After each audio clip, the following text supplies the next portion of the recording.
Hello, YouTubers. Earlier today, I was going to a store and I had this FSD actually pull in and pull into a parking space, which surprised me. I've seen it do it one other time. This version of FSD on the Cybertruck 13.2.2, I think that's what I'm running, is not supposed to have the parking feature, but I've seen it do it twice where it attempted to park and it pretty much nailed the parking. So what we're going to do is go back to the same place I went this morning and test it and see if it will actually do it again. And I'm in the process also of installing this is a new product from CT Mods. It's a 9.2 inch rear view mirror camera, and they're having to do some tweaks. This is not shipping yet, so they're having to do some modifications, some tweaks to the wiring harness to get it to work, and so that'll be in an upcoming video. But this is a little bit different shape and a little bit bigger than the current mirrors that are on the market. But anyway, getting back to this, so let's set this navigation again to this DG market. So this is, I was surprised too, this is the navigation initially showed on here that it should let me see, it doesn't even show to turn into this location. This is a new store that just opened up down the street from where I live. The navigation's just saying, hey, the destination's on the left, because as you can see in the map, there's still trees and stuff there. But the vehicle actually turned in and it actually parked. So we're going to see if it'll do it again. First thing I noticed is got us turning to the right, I think, out of our exit. That's probably because this is a busy intersection. It doesn't want to go across the street. I'm just going to see if I can get it to go across the street. Let me see here if I can activate FSD. Yes, I want to turn right. I'm not going to do that, so we're going to override it here and go to the left. Again, this is a little bit of a busy intersection, and I've noticed that if it tries to go out close to a red light like this, it does not like to cross an intersection that close.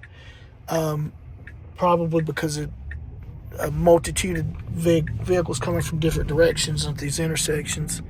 So anywho, let's activate again here, and let's just let it proceed to the store. It's approximately 2 miles straight ahead, and we'll see if it'll turn in. Okay, so we're about to have a green light here.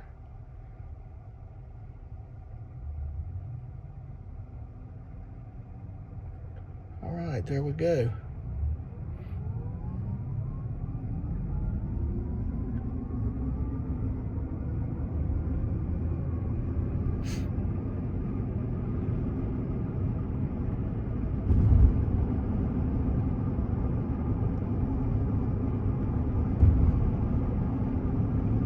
And speed limit is 45. It's doing 44. I got it in standard mode, or drive profile rather. On this new FSD, you've got chill, standard, and hurry. I usually just keep it in standard. It'll go, I've got it set to go 10% over the speed limit. Right now, it's not doing 10% over. Looks like it's just about 10% over now. As soon as I said that, it jumped up to 49 miles an hour. So there we go. Roughly 10%.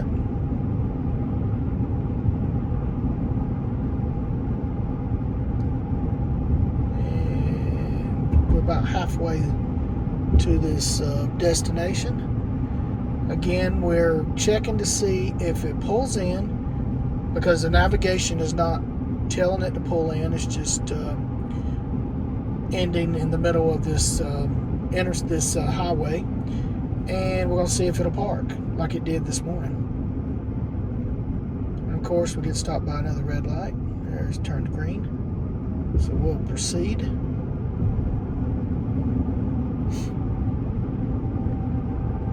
Sorry for the shakiness. I'm holding the camera with my right hand. Still got my left hand here in case I need to take over. I have found with this version 13.2.2 is as close to perfect as I have seen, and really the only disengagements I've had up to this point have not been safety related. They've been more mapping, in 1,000 feet, that sort of thing. Destination will be on the left. Okay, so it's just telling us the destination is on the left. It's not really saying turn in, but as you can see, it putting its blinker on. Destination is on the left. It's getting over into the median here. It again is turning in, going against the navigation, and we're going to see if this baby will park. And it is. Now, it did not get into the parking space like it did this morning when I did this. It actually pulled into between the lines. Now you see it parked sort of like this, which is not right, but that's still pretty good. I guess this would be more like for a drop-off point if, you know, you was dropping off a robo-taxi client. But at any rate, just thought I'd make a little video about that. Pretty cool to see it do something different, and I'll catch you on the next one.